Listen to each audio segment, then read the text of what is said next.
Política Nacional de Resíduos Sólidos foi instituída no país em 2010 e ela vinha com o objetivo de dar um tratamento mais racional e que desse menos impacto ambiental do nosso lixo. A lei previa que até agosto de 2014 as prefeituras já deviam estar preparadas para esse novo conceito de tratamento dos resíduos. No entanto, o que se viu é que a maioria dos municípios brasileiros não foi capaz de cumprir com a lei, apesar de todas as sanções que ela pode impor a um prefeito. Nós vamos conversar agora sobre esse assunto e entender um pouco melhor do que está acontecendo com o senador Cícero Lucena. Isso porque na tramitação dessa lei aqui no Senado Federal, ele esteve muito envolvido com a questão.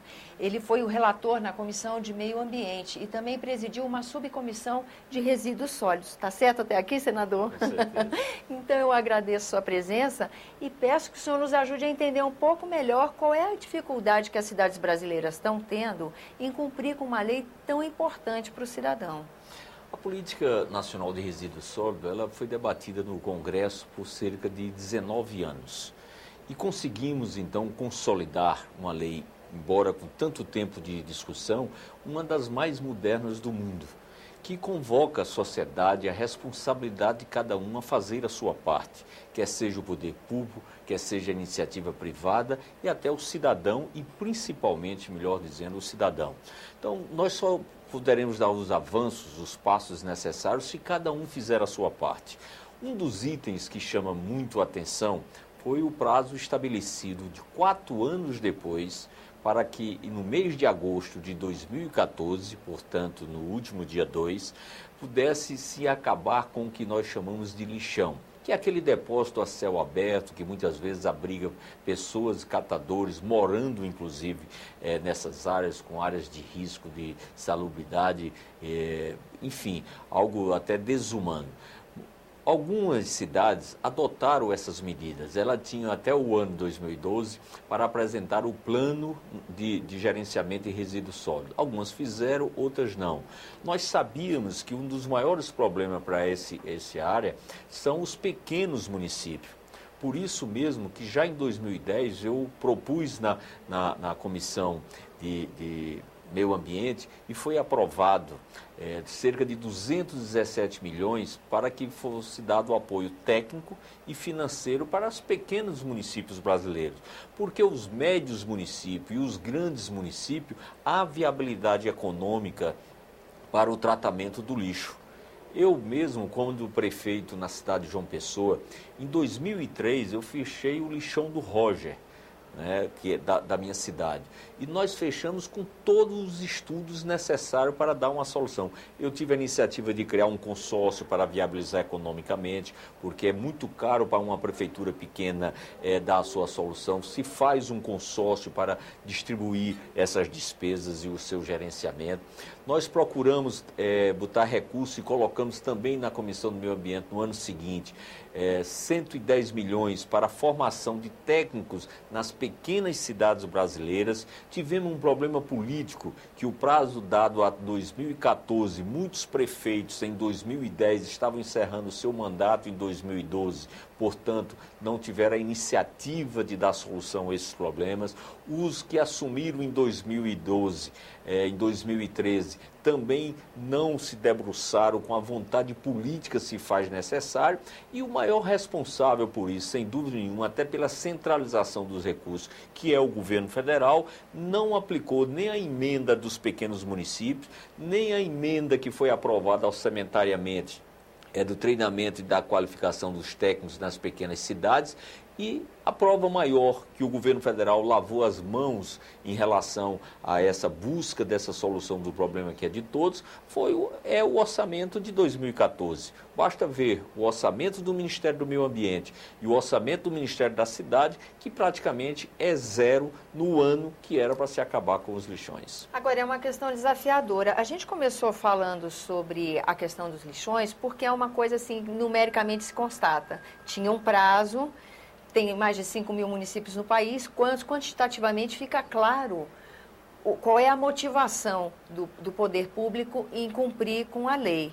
não é isso? A lei já estabelecia penalidade seríssima para o gestor ficar inadimplente, ficar considerado ficha suja, o não repasse de determinadas verbas, mas isso não pareceu suficiente para que a classe política, alguns, temos que fazer justiça. Porque, por exemplo, o estado do Amazonas, e aí me permita um parênteses, no começo desse ano, com essa preocupação, eu voltei a apresentar na Comissão de Meio Ambiente a criação da subcomissão temporária dos resíduos sólidos, exatamente para acompanhar como andava esses processos.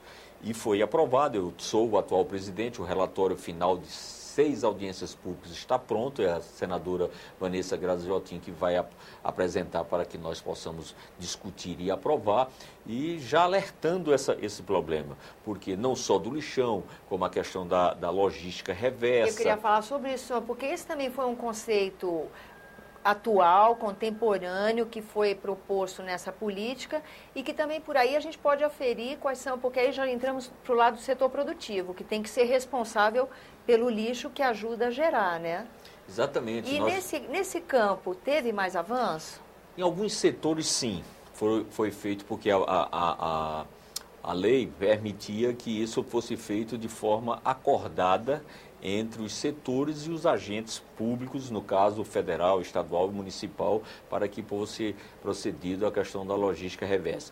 Em alguns setores, não, porque uns querem que o outro pague aquilo que é normal nesse processo. Mas esse é o papel do poder público. Eu mesmo, em função, por exemplo, da indústria farmacêutica com o varejo das farmácias, nós apresentamos um projeto que agora estamos sentando com os dois setores para que eles possam definir, porque essa cadeia do medicamento, por exemplo, não só o medicamento que você usa parte em casa, você não deve jogar no lixo normal, alguns dele, tá certo? Como aqueles que vencem, também não pode ser simplesmente jogado no lixo comum. Sob a pena, inclusive, de contaminar os rios, contaminar não é? O rio, o meio ambiente de um modo geral. Então, é uma preocupação muito séria. E você, como cidadão também, tem que ter cuidado na sua casa ao armazenar esses medicamentos que vencem. Às vezes, uma criança, uma pessoa desavisada que toma esses medicamentos. Então, é importante que a gente debata, que a gente possa discutir, para que as pessoas tenham consciência. Por exemplo, os Estados Unidos, o que é que faz? Qual é o papel do cidadão nos Estados Unidos? Eles têm 2, 3 dias por ano, que é o dia de você, cidadão, levar tudo que você tem de medicamento vencido ou usado em parte para entregar nas farmácias. As farmácias entregam aos distribuidores que forneceram o medicamento e os distribuidores entregam à indústria ou simplesmente repassam esses custos, que é o que nós consideramos que é importante que seja feito no Brasil. Eletrônico também é um tipo de descarte que precisa de um tratamento especial, né, senador? Que gera impacto ambiental pesado, Muito pesado. Os metais existentes nos eletrônicos são algo que também dá uma contribuição maléfica à sociedade, ao meio ambiente, além da não absorção da natureza de alguns desses materiais. Então, é importante que nós tenhamos a consciência, a educação tem que participar da escola, para que as pessoas, a indústria tem que reduzir o volume que precise ser industrializados e reciclado. Nós discutimos, por exemplo, na Comissão do Meio Ambiente, o estímulo à reciclagem, retirando os impostos que hoje o governo cobra, que muitas vezes faz com que um produto que vira matéria-prima reciclada é mais caro do que o produto virgem. Então, isso é inaceitável, porque não estimula a reciclagem. A prova maior disso é que quando um produto reciclado é viável economicamente, você tem um maior índice de reciclagem. Por exemplo, a lata de alumínio. O Brasil ocupa um dos primeiros lugares no mundo. Por quê? Porque compensa a gente estimular as cooperativas, as associações de catadores a fazer essa coleta, porque nós economizamos na reciclagem como matéria-prima do alumínio. A embalagem Tetra Pak também, né? Que o Brasil tem uma tecnologia em função dos catadores, tem um know-how próprio. Eu cheguei a conhecer, fundamental, a Tetra Pak hoje, tanto ela pode ser usada, esse produto, como, vamos dizer, em telhas ecológicas, tecnológicas, como numa tecnologia nacional que pode fazer muito mais. Separa o plástico que vira parafina, separa o alumínio que reveste as caixas, que vira pó de alumínio, que pode ser fundido em lingotes ou ser feito para misturar com as tintas, e o papel que é também reutilizado. Ou seja, nós temos que estimular esse tipo de desenvolvimento tecnológico para que a gente possa melhor aproveitar. Temos a preocupação com as lâmpadas, temos a preocupação com os pneus, né, que são alguns itens assim que são básicos, que precisa ser fechado. A indústria do pneu tem já uma logística reversa, inclusive com a associação que gerencia isso. Esse modelo aperfeiçoado pode ser adotado também em outros setores da economia. Senador, então nós ainda vamos ter iniciativas aqui da Casa para facilitar e promover o cumprimento dessa política, né? Eu acho que nesse caso específico, que deveria ser em todas as leis, né, essa casa tem o dever e a obrigação não só de debater, de legislar, mas também de acompanhar e fiscalizar a sua implementação. É injustificável que cidades de porte médio ou grandes cidades, inclusive as mais ricas do país, não tenham dado a solução. Em 2003, quando eu fechei o lixão do Roger em João Pessoa, eu fui convidado aqui por um programa de rádio de televisão num Bom Dia aqui do Distrito Federal, e eu visitei o lixão que existia em Brasília. Praticamente é o mesmo lixão numa cidade que, sem dúvida nenhuma, tem o poder econômico de dar a solução. É verdade. Senador, muito obrigada pela sua presença aqui no nosso programa. Eu que agradeço. A você que nos acompanha, obrigada pela atenção. Esse é o programa Argumento, eu sou Tânia Horman e você pode participar do nosso trabalho. Envie sugestões e críticas para o número de telefone e o endereço eletrônico que estão disponíveis na sua tela. Até a próxima.